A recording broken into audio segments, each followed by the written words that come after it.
अस्सलाम वालेकुम फ्रेंड्स, कैसे हैं आप सब। मैं हूं आपका होस्ट हाफिज़ मोहम्मद असद महबूब और आप देख रहे हैं टेक्निकल हाफिज़ यूट्यूब चैनल को। तो दोस्तों, आज की इस वीडियो के अंदर हम बात करने वाले हैं 32 बिट और 64 बिट ऑपरेटिंग सिस्टम के मुतालिक। दोस्तों, आप लोगों ने बहुत ज़्यादा कंप्यूटर्स के ऊपर भी देखा होगा और इवन कि आजकल एंड्रॉयड मोबाइल, आईफोन, किसी भी किस्म के मोबाइल फ़ोन के ऊपर आप चले जाएं, कंप्यूटर पे चले जाएं, लैपटॉप की फील्ड में चले जाएं, सभी जगह पर आपको जो प्रोसेसर है वो दो तरह का देखने को मिलता है, यानी एक 32 बिट और एक 64 बिट। तो दोस्तों, आज की इस वीडियो के अंदर हम बात करने वाले हैं कि what is the difference between 32 and 64 bits. तो दोस्तों, वीडियो को मेरे साथ पूरा देखते रहिए। इंशाल्लाह उम्मीद करता हूं कि आपको ये वीडियो देखने के बाद आपको क्लियर हो जाएगा कि 32 बिट और 64 बिट होता क्या है और इसकी क्या फायदे और क्या नुकसान हैं। तो चलिए वीडियो को बाकायदा स्टार्ट करते हैं। दोस्तों, आगे बढ़ने से पहले यही कहना चाहूंगा कि आप लोगों ने अभी तक अगर चैनल को सब्सक्राइब नहीं किया तो प्लीज सब्सक्राइब कर दें और साथ में लगे हुए इस बेल आइकन को प्रेस करें ताकि आपको आने वाली हर वीडियो की अपडेट सबसे पहले आपके मोबाइल फोन के ऊपर मिल सके। जी हाँ, तो दोस्तों सबसे पहले बात करते हैं 32 बिट और 64 बिट की। तो दोस्तों, जो 32 बिट है उसको x86 बिट भी कहते हैं या x86 भी कहते हैं और 64 जो है उसको 64 ही कहा जाता है। सबसे पहले आप इस बात को याद रखें कि x86 या x64, तो अगर इनमें कंपेयर किया जाए तो 86 जो होता है उसको 32 बिट्स ही कहते हैं और जो 64 है वो हैवी ही होता है। यानी कि अगर आप ये समझ रहे हैं कि x86 x64 से हैवी है तो इस तरह बिल्कुल भी नहीं है। x86 को ही 32 बिट कहा जाता है। और दोस्तों, दूसरी बात यह है कि 32 बिट और 64 बिट ऑपरेटिंग सिस्टम या 32 बिट प्रोसेसर और 64 बिट प्रोसेसर के दौरान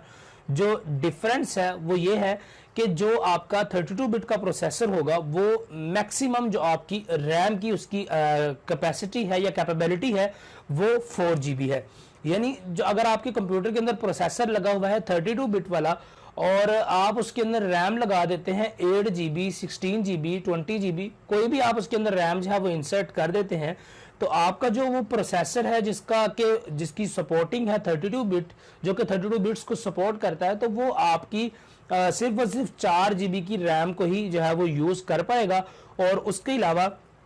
आपकी जितनी भी बड़ी रैम है वो आपके प्रोसेसर के लिए यूजलेस हो जाती है। और दोस्तों, इसी के कंपैरिजन में अगर बात की जाए कि 64 बिट प्रोसेसर क्या होता है,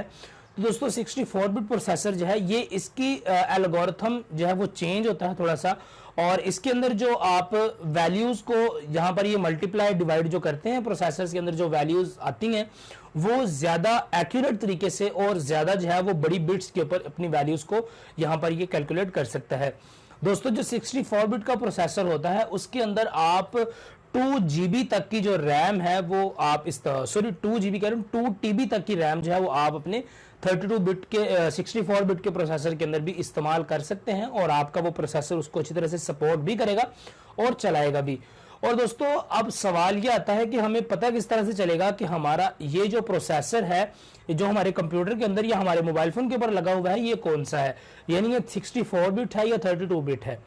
तो दोस्तों, इसको पता लगाने का आसान सा तरीका यह है कि आप माय कंप्यूटर के अंदर राइट क्लिक करें और प्रॉपर्टीज के ऑप्शन के अंदर चले जाएं, या इसके अलावा आप अपनी विंडोज के थ्रू भी जाकर अपने कंप्यूटर की या अपने सिस्टम की रिक्वायरमेंट्स हैं, सिस्टम प्रॉपर्टीज हैं, उसके अंदर जा सकते हैं। तो दोस्तों, सिस्टम प्रॉपर्टीज के अंदर अगर आप जाएंगे तो यहाँ पर अगर आप मिसाल के तौर पर आपका जो प्रोसेसर है वो 64 बिट को सपोर्ट करता है, जबकि आपने अपने कंप्यूटर के अंदर जो विंडोज इंस्टॉल की है वो 32 बिट वाले वर्जन वाली इंस्टॉल कर ली है। तो दोस्तों, आप यहां से जाकर चेक कर सकते हैं, अगर आपका प्रोसेसर 64 बिट को सपोर्ट करेगा और आपकी विंडोज 32 बिट वाली है तो आपके सामने लिखा हुआ आ जाएगा कि operating system is 32 bit but the processor support 64 bit या प्रोसेसर इज 64 बिट। आपको यहां पर स्क्रीन में साथ में एक स्क्रीनशॉट भी मिल रहा होगा, इस तरह का जो आपके पास पॉपअप है वो आ जाएगा, जिससे आपको समझ आ जाएगी कि आपका प्रोसेसर 64 बिट वाला है या 32 बिट वाला है।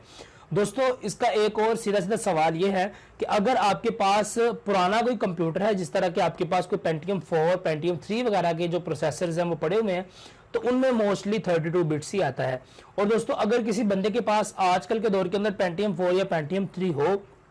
तो उसकी ये ख्वाहिश होती है कि मैं अपनी रैम को इंक्रीज कर लूं जिससे कि मेरे कंप्यूटर की स्पीड थोड़ी सी बढ़ जाएगी। तो दोस्तों, उन लोगों को चाहिए कि वो अपनी रैम को नहीं बल्कि अपने प्रोसेसर की तरफ ध्यान दें और अपने प्रोसेसर को चेंज करें, यानी अगर आपका प्रोसेसर 32 बिट का सपोर्टेड है, यानी आपके पास Pentium 4 या Pentium 3 है और आप उसके अंदर जो रैम है वो आप